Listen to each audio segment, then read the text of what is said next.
તો આ તરફ ગુજરાત હાઈકોર્ટને ઉડાવી દેવાની ધમકી મળી છે અને ગુજરાત હાઈકોર્ટને બોમ્બથી ઉડાવી દેવાની ધમકી મળી। ઈમેલ કરી આપવામાં આવી ધમકી। હાઈકોર્ટના રજિસ્ટર મેલ આઈડી પર મેલ કરી અને ધમકી આપવામાં આવી છે। સોલા પોલીસ સહિતની ટીમે સમગ્ર મામલે તપાસ શરૂ કરી છે। વધુ વિગતો મેળવીએ સંવાદદાતા જયેશ ફોનલાઈન પર જોડાયા। જયેશ, એક બાદ એક અનેક ધમકીઓ આ રીતના મેલ મારફતે મળતી હોય છે, પરંતુ હવે હાઈકોર્ટને પણ ઉડાવી દેવાની ધમકી ભર્યો મેલ મળ્યો છે। શું વિગતો સામે આવી રહી છે?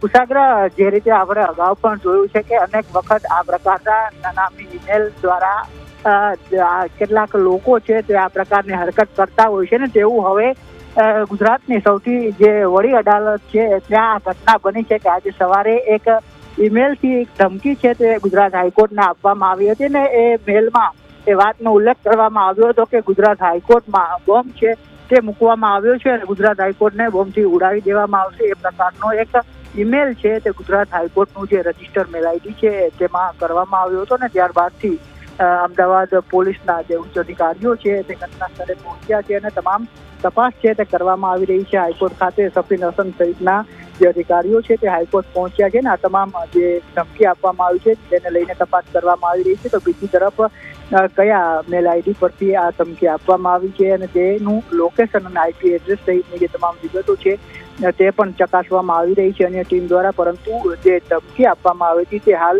અફવા હોય એ પ્રકારનું સાબિત થઈ રહ્યું છે, કારણ કે સવારે મેલ મળ્યો ને ત્યારબાદથી જે પોલીસના ઉચ્ચ અધિકારીઓ બોમ્બ BDDSની ટીમ સાથે છે તે હાઈકોર્ટ પહોંચ્યા હતા, પરંતુ અત્યાર સુધીની તપાસમાં કોઈ પ્રકારનું આ જે ધમકી આપવામાં આવી છે તેને પુરાવા અથવા તો સત્યાર્થતા છે તે સાબિત નથી થઈ રહી, એટલે ચિંતા જેવી કોઈ વાત નથી। કેટલાક તિખરખોરો દ્વારા આ હરકત થઈ હોવાનું અનુમાન અત્યારે લગાવવામાં આવી રહ્યું છે, પરંતુ તેમ છતાં પણ ગંભીરતાથી આ ઘટનાને લઈ અને પોલીસ દ્વારા તપાસ કરવામાં આવી રહી છે, પરંતુ હાલની અત્યાર સુધીની તપાસમાં આ પ્રકારની કોઈ પણ વિગત અથવા તો કોઈ પણ પ્રકારનું મટીરિયલ છે તે પોલીસને નથી મળ્યું।